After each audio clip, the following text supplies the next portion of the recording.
इसका मतलब गड़बड़ है मामला। और जैसे ही वो थोड़े आगे बढ़े तो कहने लगा बैठिए बैठिए बैठिए। तो चोरों ने सोचा अब तो गड़बड़ होने वाला है, ये तो मेरे परिचित का है और वास्तविक में मुझे जानता होगा, पकड़ लिया तो पुलिस पकड़ लेगी। और जैसे उसने तीसरी बात कही, बोले जाइए जाइए जाइए, इतना कहा तो चोर आकर के उसके चरणों में गिर पड़े और चरणों में गिर के निवेदन करने लगे कि मुझसे अपराध हो गया और मुझे क्या पता कि आप मुझे जानते हैं। तो आज उसने सुबह जब उठा और अपनी पत्नी से कहा कि आज मेरे घर में चोर आए थे और ऐसी ऐसी घटना घटित हुई, तो पत्नी ने समझाया कि आपको समझने की आवश्यकता है कि जब उस भागवत के पंडाल में जाने मात्र से केवल आइए आइए बैठिए बैठिए जाइए जाइए कहने मात्र से जब इतने बड़े चोर तुम्हारे शरणागत हो गए, और जिस दिन अगर सच्ची श्रद्धा से भागवत कथामृत को पान कर लोगे तो जीवन के जितने भी चोर तुम्हारे शरीर में बैठे हैं वो सब नष्ट हो जाएंगे। बोलो राधे राधे। तो जब भक्ति जागृत होती ना, तो जो सुना है अगर एक चीज को 7 दिन में जितनी भी कथा सुनी और अगर एक चीज को भी जो भी पसंद आ जाए उसको अपने जीवन में उतार लोगे ना तो सब आनंद हो जाए। सुखदेव जी ने कहा राजन परीक्षित, भगवान ने इंद्र को क्षमा किया तो सुखदेव जी ने कहा कि प्रभु तो जीव मात्र का कल्याण करने से पहले उसकी परीक्षा लिया करते हैं। वो परीक्षा लिया करते हैं कि आप परीक्षा में उत्तीर्ण होते हैं या नहीं होते हैं, और जब परीक्षा लेते हैं तो थोड़ा बहुत कष्ट भी देते हैं। आचार्य सुखदेव जी ने कहा कि एक बार भगवान ग्वाल वालों के साथ जब जंगल गए तो भगवान को बड़ी जोर से भूख लगी, और जब भूख लगी ना तो थोड़ी दूर पर कुछ ब्राह्मण देवता यज्ञ कर रहे थे, और जब यज्ञ कर रहे थे ना तो प्रभु को पता था। प्रभु ने ग्वाल वालों से कहा कि जाओ और जाकर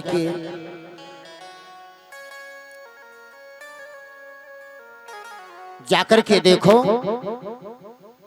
और वहां जाना और ब्राह्मणों से कहना कि कृष्ण बलराम जंगल में आए हैं, उनके लिए कुछ भोजन प्रसादी की व्यवस्था करें।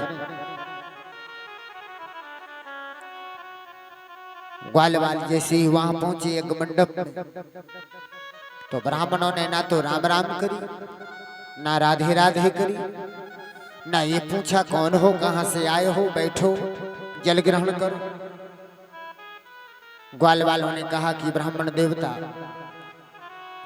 जंगल में कृष्ण बलराम आए हैं, बड़ी जोर से भूख लगी है, कुछ प्रसादी आप देने की कृपा करें।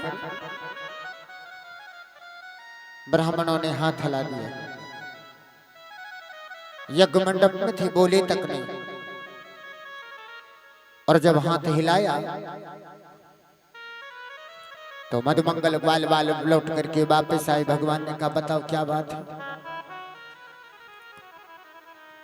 ग्वाल वाल बोले प्रभु अब नहीं जाएंगे, प्रसादी की तो बात दूर, जिन्होंने मुझसे राम राम तक नहीं की, और मैं बार बार क्यों जाऊं ऐसी जगह। पता इसीलिए सुखदेव जी कहते हैं कि प्रेम इतना करो कि जितना निभा सको, इतना मत करो कि कल के दिन आपसे कोई त्रुटि हो जाए, और जब त्रुटि हो जाएगी ना तो उसका प्रायश्चित करना बड़ा मुश्किल है।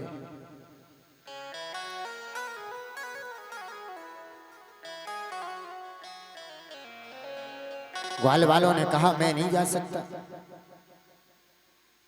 मैं नहीं जा सकता।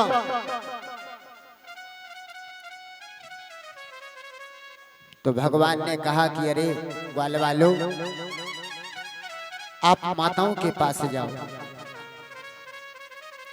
आप माताओं के पास में जाओ। माताएं बड़ी सकोमल होती, इनका मन बड़ा पवित्र होता है, आप उन्हीं की शरण में जाओ। ग्वाल वालों ने मन में सोचा चलो ठीक है, प्रभु कहते हैं तो एक बार फिर जाते हैं। तो ग्वाल वाले पुनः माताओं के पास पहुंची। माताओं ने जैसी देखा, माताओं ने राधे राधे करी और ग्वाल वालों को सम्मान सहित बिठाला। ग्वाल वालों ने कहा कि मां, जंगल में कृष्ण बलराम आए हैं और जिनको बड़ी जोर से भूख लगी है और वो भोजन प्रसादी पाना चाहते हैं, आप कृपा करें, आप कृपा करें। माताओं ने कहा आप जल ग्रहण कीजिए, आराम से बैठिए, मैं तुरंत अभी सुंदर सा प्रसाद बनाती हूँ और मैं स्वयं साथ में चलती हूँ। माताओं ने सुंदर सा प्रसाद तैयार किया, सुंदर प्रसाद बनाया। प्रसादी बना करके माताएं जाने लगी और जब जाने लगी ना, तो ब्राह्मण देवता यज्ञशाला में थे। यज्ञशाला में से देखा पत्नियों को कि पत्नियां ग्वाल वालों के साथ जा रही हैं। तो मंत्र बोल रहे थे, मंत्र बोलने में बोल भी नहीं सकते, तो इशारे में कहा लौट के आओगी तो लाठी प्रयोग करेंगे। माताओं ने सोचा अब जैसा भी होगा वो बाद में देखा जाएगा, लेकिन अभी तो मुझे दर्शन हो जाएगा। माताएं बड़े प्रेम से प्रसादी लेकर के और भगवान के पास पहुंची। भगवान के पास पहुंच करके जैसे वहां पहुंची ना, तो प्रभु ने सब माताओं का स्वागत किया। स्वागतम वो महाभागा आश्ताम करवाम किमो यन्नो ददक्षया प्राप्ता उपपन्नमिदं हिवाः। भगवान ने कहा आपका स्वागत करता हूँ, आप ब्राह्मण पत्नियों को मैं प्रणाम करता हूँ, आप बड़ी भाग्यवती। स्वागत सम्मान जब किया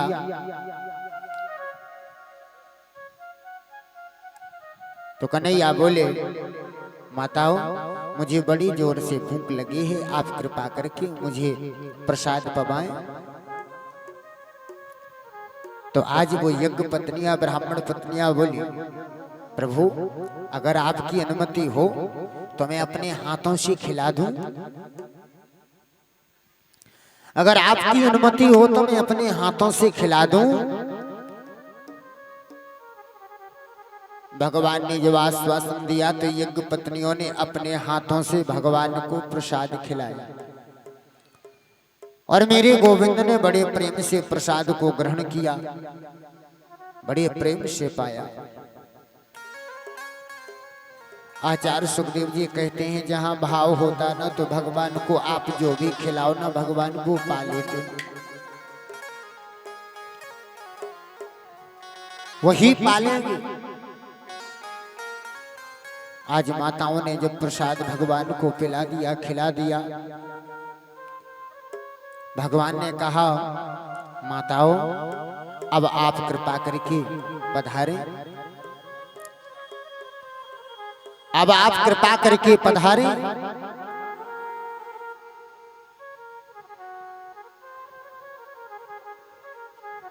आचार्य सुखदेव जी ने कहा जब माताओं ने इस प्रकार अनुनय विनय करी ना, जब अनुनय विनय करी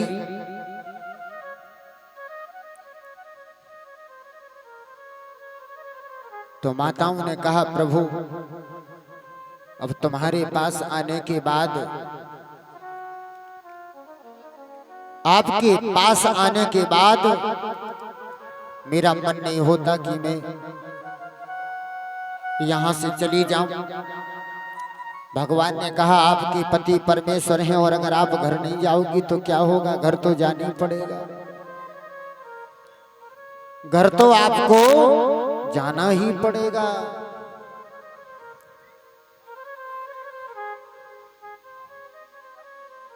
तो भगवान ने कहा आप चिंता मत करो, क्योंकि जब मेरी कृपा होती ना जीव मात्र पर, जब जीव मात्र पर मेरी कृपा होती है ना, तो उसका संसार में कोई कुछ नहीं बिगाड़ सकता, उसका कोई कुछ नहीं कर सकता।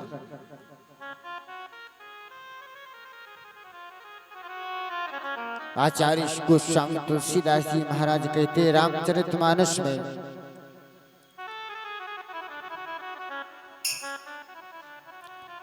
कि जब भगवान की कृपा जीव मात्र पर होती है तो संसार में उसका कोई कुछ नहीं कर सकता, उसका बाल बांका नहीं हो सकता।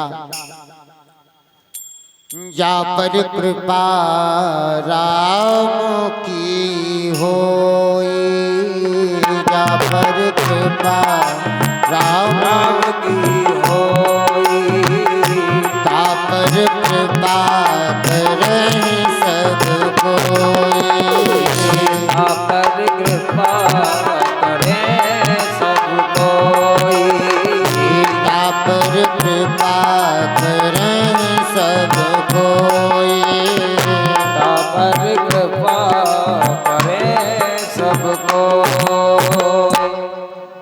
जा पर कृपा राम की होई, ता पर कृपा करें सब कोई। जब भगवान की कृपा होती है तो संसार के सारे लोग उस पर कृपा करने लग जाते हैं। आचार्य सुखदेव जी महाराज कहते हैं कि हे राजन परीक्षित, जब भगवान की कृपा जीव मात्र पर होती है तो संसार के सारे लोग उस पर कृपा करने लगते हैं। तो आज वो यज्ञ पत्नियां लौट करके जब वापस आई ना, तो सारे पति अपने चरणों में गिर पड़े और प्रणाम करने लगे, चरणों में गिर करके क्षमा याचना करने लगे। क्षमा याचना करने लगे कि आप मेरे अपराध को क्षमा करें, मुझसे गलती हो गई, मुझसे अपराध हो गया।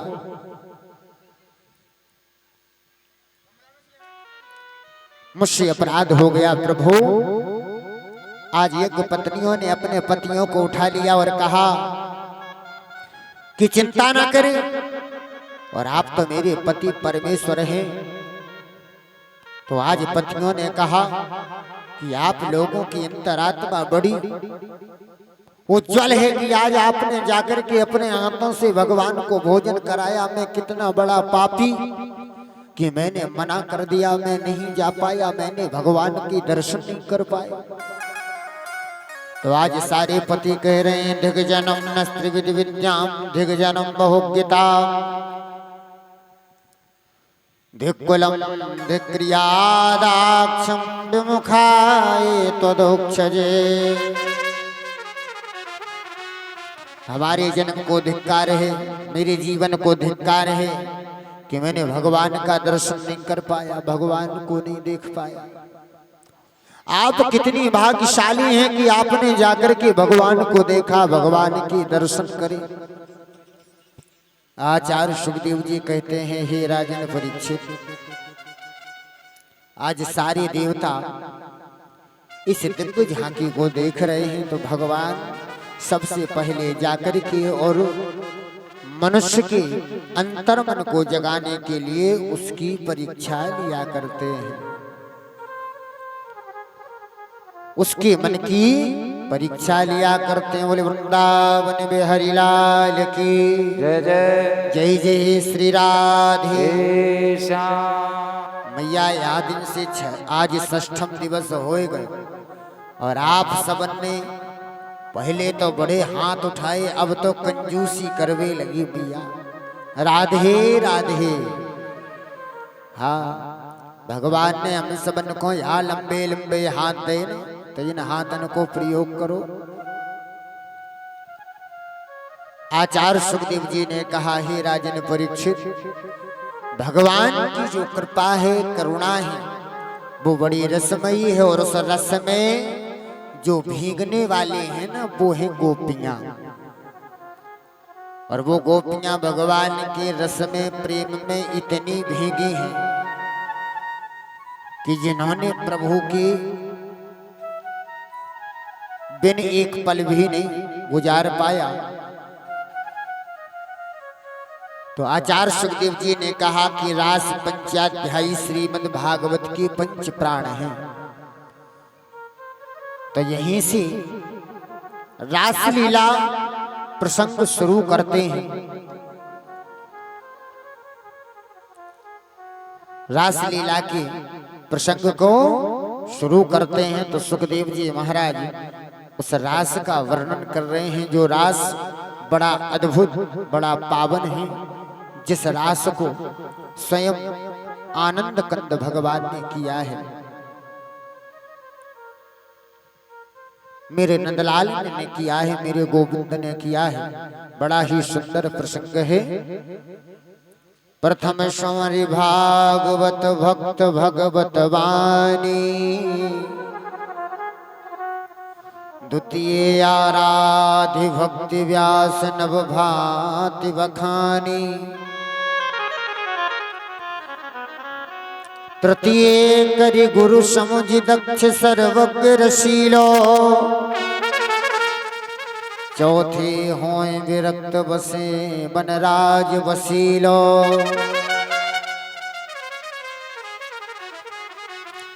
पांचे भूले देह सुधो,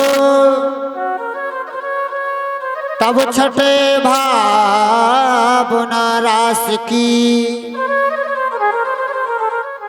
साते पावेरी तिरस श्री स्वामी हरदास की। तो सभी भक्त वृंदजन श्रद्धामयी माताएं बाल गोपाल अपना मन वहीं लेकर के चले जहां सारी गोपियां और ग्वालों को इकट्ठा होना है। मेरे आनंद कंद प्रभु शुभ के साथ रासलीला लचाएंगे। तो चलिए हम और आप भी अपना मन एकाग्र करके चलते हैं। ओ ब्रज के नंदलाला, ब्रज के नंदलाला, जय हो राधा जी के सांवरिया, जय जय। ओ ब्रज के नंदलाला, राधा जी के सांवरिया, सब दुख दूर हुए जब तेरा नाम लिया, सब दुख दूर हुए जब तेरा नाम लिया।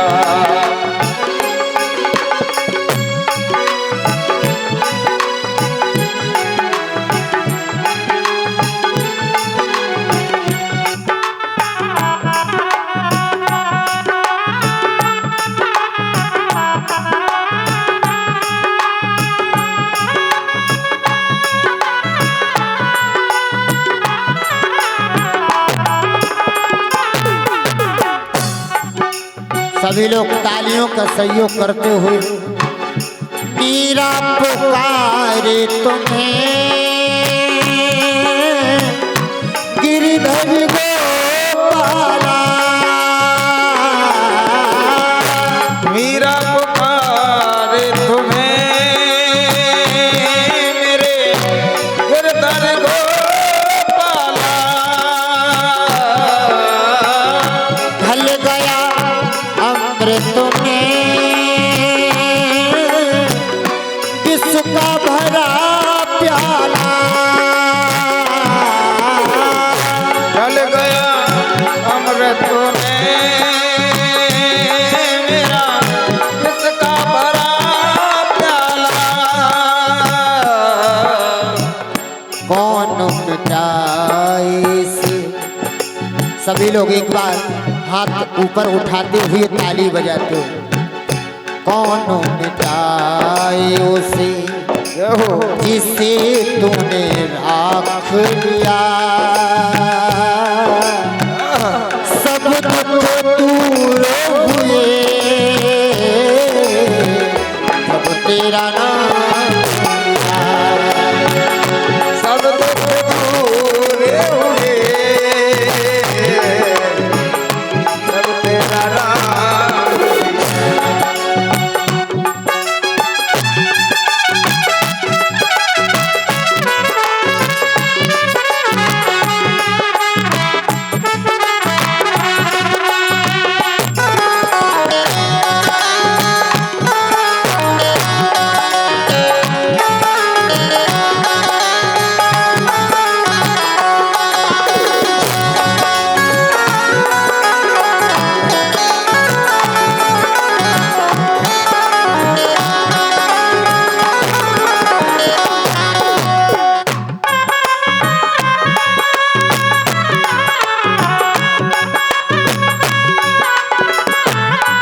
जब मेरी गोकुल में आई विपदा भारी, सब मेरे गोकुल में आई विपदा वारी। एक कोई सारे में सारी विपदा टाली, एक इशारे में सारी विपदा है टाली। उठ गया गोवर्धन। सभी लोग ताली बजाते हुए उठ गया गोवर्धन, जिसे तूने उठा लिया, सब दुख दूर हुए जब तेरा नाम लिया। सब दुख दूर हुए जब तेरा नाम लिया। हरि बोल।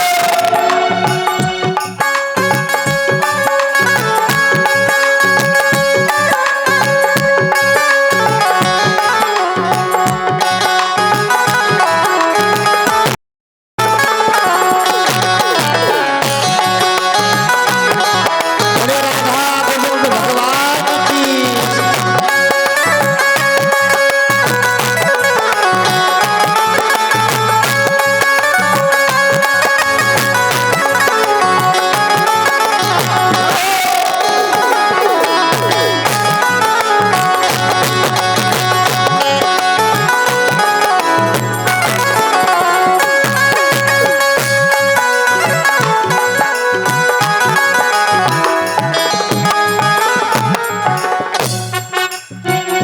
नैनों में श्याम बसे, मेरे मन में बनवारी,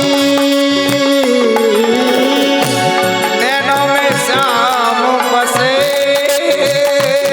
मेरे मन में गिरधारी।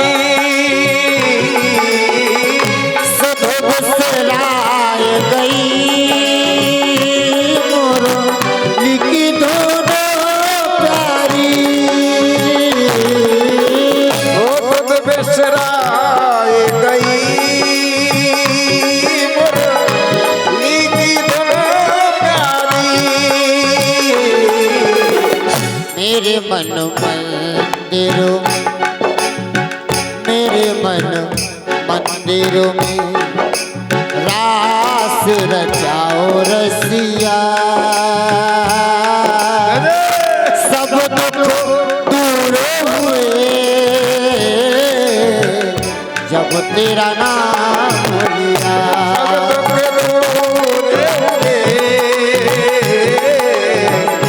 जब तेरा नाम लिया, जब तेरा नाम लिया। हरि बोल।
सभी लोग हाथ ऊपर उठा के एक बार बड़े प्रेम से ताली बजाते हो। हरि बोल।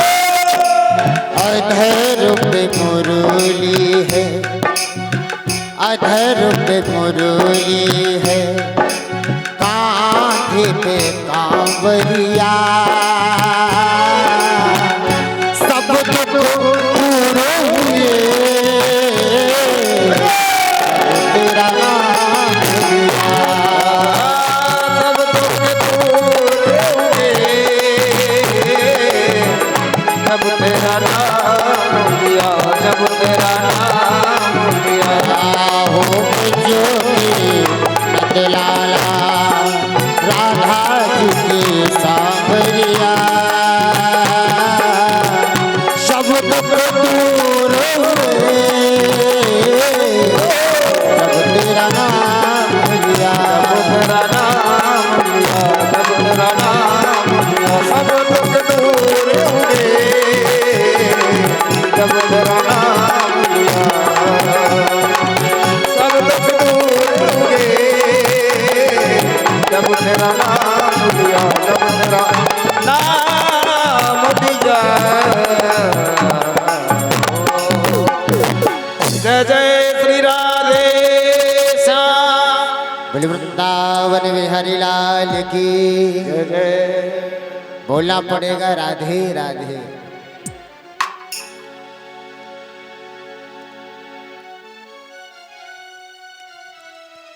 आचार्य सुखदेव जी महाराज ने राज पंचाध्यायी को प्रारंभ किया। तो जो गोपियां हैं ना, सुखदेव जी कहते हैं गोपी गोवी ही इंद्रिय ही कृष्ण रसम पेवती इति गोपी। जो प्रत्येक इंद्रिय से कृष्ण रस पान करे उसका नाम है गोपी। चलते फिरते उठते बैठते प्रत्येक परिस्थिति में जो कृष्ण रस का पान करे आनंद ले उसका नाम है गोपी। ये गोपियां कौन है? ये जो ब्रजमंडल में गोपियां हैं, ये गोपियां कौन है? आचार्य सुखदेव जी कहते हैं कि भगवान राम ने जब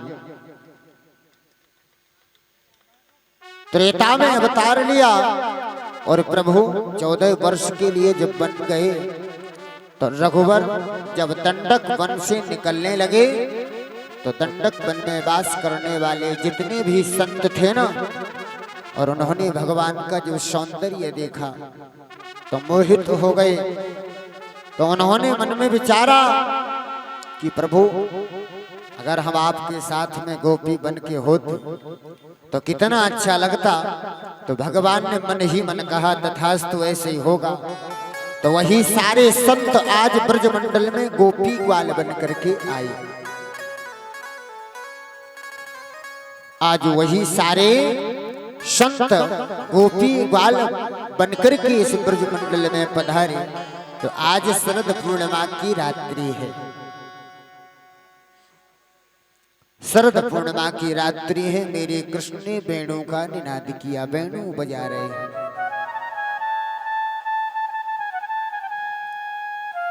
मेरे कन्हैया यमुना किनारे चले गए। कलकल ननादनी पावन यमुना के तट पर शरद पूर्णिमा की रात्रि में वालिका खिल रही है, चंद्रमा प्रमुदित हो रहा है और गोविंद ने मुरली को बजाना प्रारंभ कर दिया। कृष्ण एक है, मुरली बजाने वाला एक है, लेकिन सुनने वाले अनेक हैं। मेरे प्रभु ने परात्पर ब्रह्म ने जैसी मुरली को बजाना प्रारंभ किया तो आप ये मानिए 84 कोस ब्रजमंडल की सारी गोपियां दौड़ी दौड़ी चली आ रही हैं। जिन जिन गोपियों के कानों में मुरली का निनाद पहुंचा दौड़ दौड़ करके आ रही।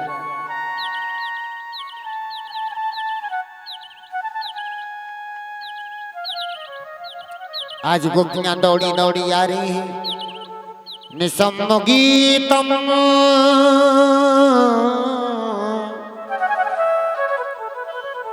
निसम्मुगीतं नगनन्दवर्धनं ब्रजस्त्रिया कृष्णगृहीतमानसाः।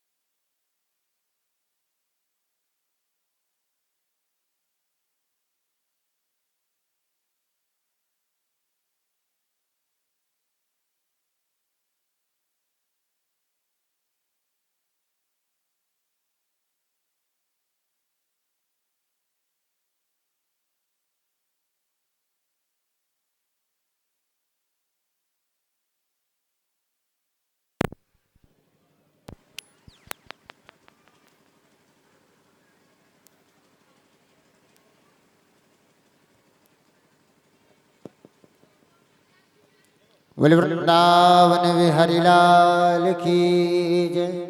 जय जय श्री राधे। जैसे मेरे गोविंद ने वेणु का निनाद किया, सारी गोपी दौड़ी दौड़ी चली आई। निशम्मगीतं नगनन्दवर्धनं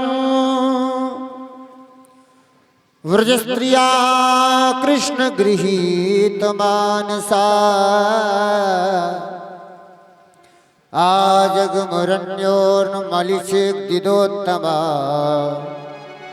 सा यत्र कान्तो जबलोलकुण्डला। आज गोपियां जब भगवान के वेणु के निनाद को सुन करके आई तो पता कैसे आई। एक गोपी अपने बच्चे को दूध पिला रही थी और जैसे ही भगवान के वेणु का निनाद सुना तो बच्चे को गोदी से नीचे उतार दिया और दौड़ी दौड़ी भगवान की शरण में पहुंची। गोपी इतना भगवान से प्रेम करती, इतना प्रेम करती कि वो कहीं नहीं देखती, वो केवल भगवान को ही देखती। और आज एक गोपी अपने कक्ष में श्रृंगार कर रही थी और भगवान की वेणु का निनाद सुना ना तो झटपट में बाने आखन वाली चीज ओठन में लगाई ली, ओठन वाली आखन में लगाई ली। सुध-बुध भूल गई, भगवान के प्रेम में सुध-बुध भूल गई और दौड़ी दौड़ी प्रभु के चरणार में पहुंची। एक गोपी के पति भोजन कर रहे थे। भोजन करते समय उन्होंने कहा, प्रिय थोड़ा राम रस लाके दे दो। तो इतनी भाव विवलती की वेणु के निनाद को सुना तो राम रस की जगह चीनी दे के भाग आई।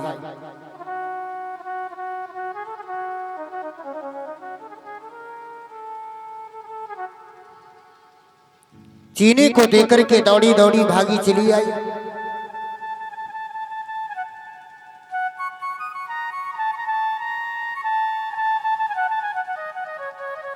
और एक गोपी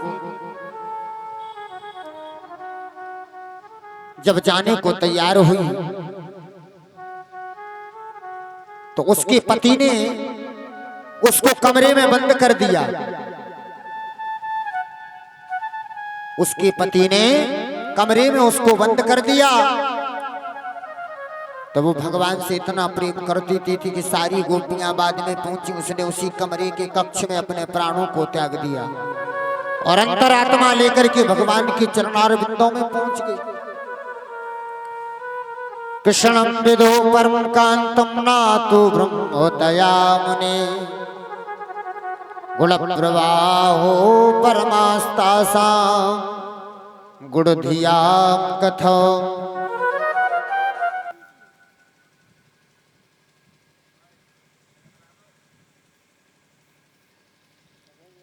आचार्य सुखदेव जी कहते हैं, हे राजन परीक्षित, इस प्रकार गोपियों ने बड़ा प्रेम किया, कृष्ण के पास आई। कृष्ण जी जिधर नजर डाले हजारों इधर से हजारों उधर से आ रही। गोपियों के देख करके गोविंद मुस्कुराने लगे और गोपियों से बोले कि हे प्रिय, स्वागतम वो महाभागा प्रियम तुमो करवाणी वा।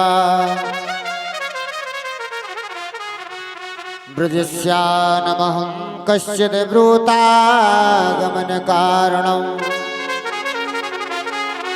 सस्वागतम, मैं तुम्हारा स्वागत करता हूं।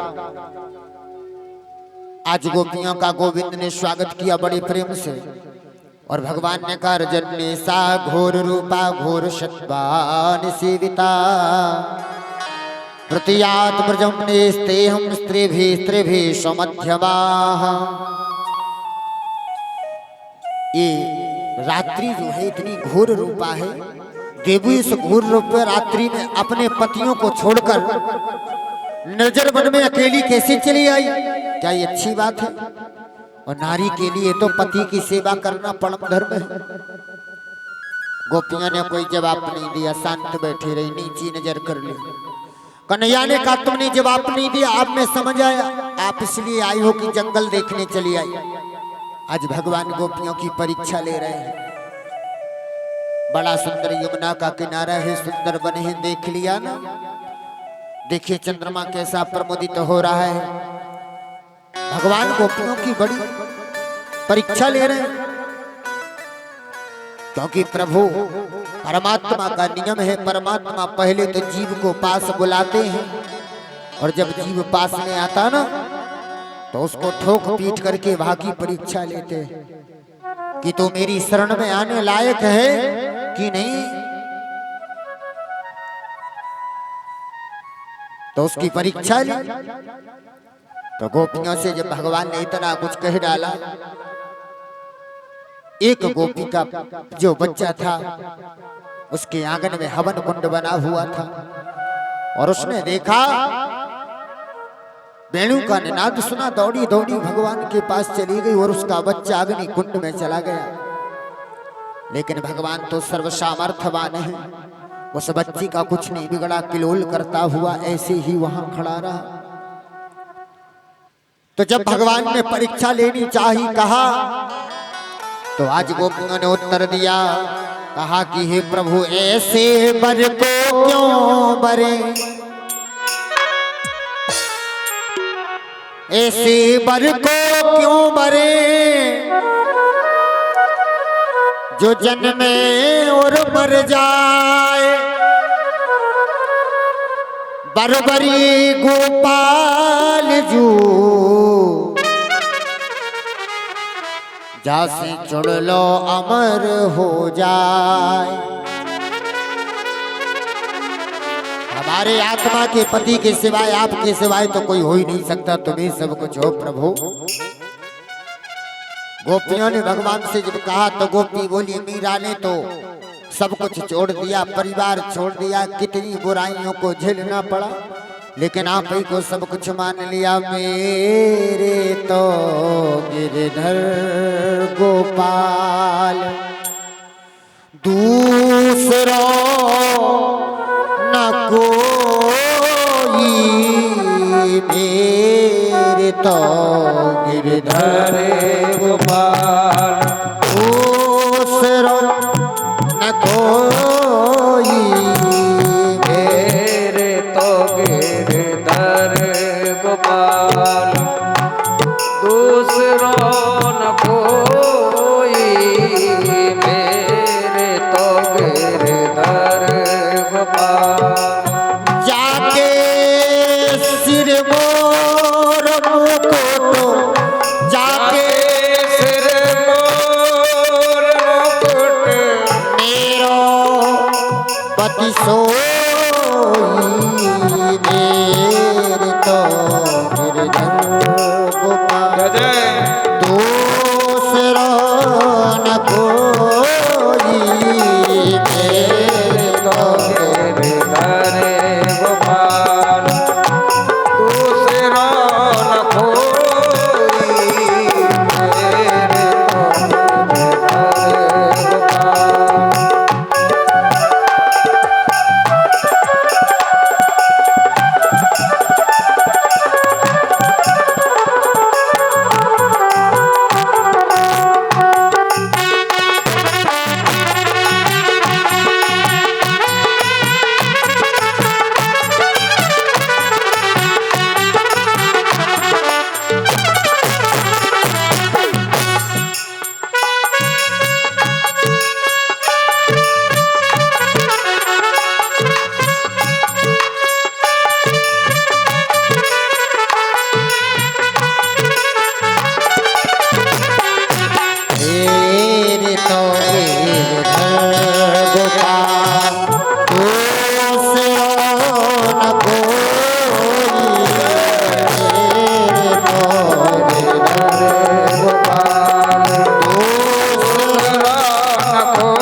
अपना सब कुछ छोड़ दिया, त्याग दिया, लोक लाज कोई त्याग दिया और वो भगवान के हो गए। प्रभु आत्मा के पति तो आप ही हैं, आपके सिवाय संसार में कोई हो ही नहीं सकता। और जब आप नहीं होंगे तो हम कहां से होंगे? चलाने वाले तो आप ही हैं। तो जब गोविंद ने सारी गोपियों की परीक्षा ले ली ना, तो दो दो गोपी बिच बिच माधव, दो दो गोपियां, और मेरे कन्हैया ने कई रूपों को परिवर्तित कर लिया और गोपियों को गलवैया डाल करके बड़े प्रेम से मेरे कन्हैया ने रास रचाया। लेकिन जैसी रास रचाना प्रारंभ किया तो गोपियों के मन में तनिक मात्र अभिमान आ गया, क्योंकि जब अभिमान आता ना तो भगवान वहां से भाग जाते हैं। गोपियों के मन में अभिमान आया कि हम इतने सुंदर हैं, और जब इतने सुंदर है ना तो आज कन्हैया मेरी सुंदरता पर रीझ करके देखो मेरे साथ गलवैया डाल के कैसा नृत्य कर रहे हैं। अब जब अभिमान जैसी आया तो अभिमान आते ही मेरे गोविंद तत्क्षण वहां से अंतर्ध्यान हो गए, और जैसी अंतर्ध्यान हुई ना तो सारी गोपियां बड़ी दुखी हो गई और सब जगह ढूंढने लगी, श्री कृष्ण तुम कहाँ हो, श्री कृष्ण तुम कहाँ हो। तो सब जगह जाकर के ढूंढा, और जब ढूंढने लगी भगवान कहीं नहीं मिले तो तुलसी से पूछा कि मेरे गोविंद को देखा, मेरे गोविंद को देखा। वन में जाकर के वृक्षों से पूछा कि कहाँ गए हैं मेरे गोविंद। तो गोपियां बड़ी भाव विह्वल हैं और रो रही हैं, और जहां भी देख रहे हैं तो उनको कृष्ण ही कृष्ण दिखाई दे रहे हैं, और प्रार्थना कर रहे हैं कि प्रभु आप हमें छोड़ करके कहां चले गए। तो जहां भी नजर डाले वहीं भगवान दिखाई दे। लाली मेरे लाल की जित देखो तित लाल, लाल देखन में गई तो मैं भी हो गई लाल।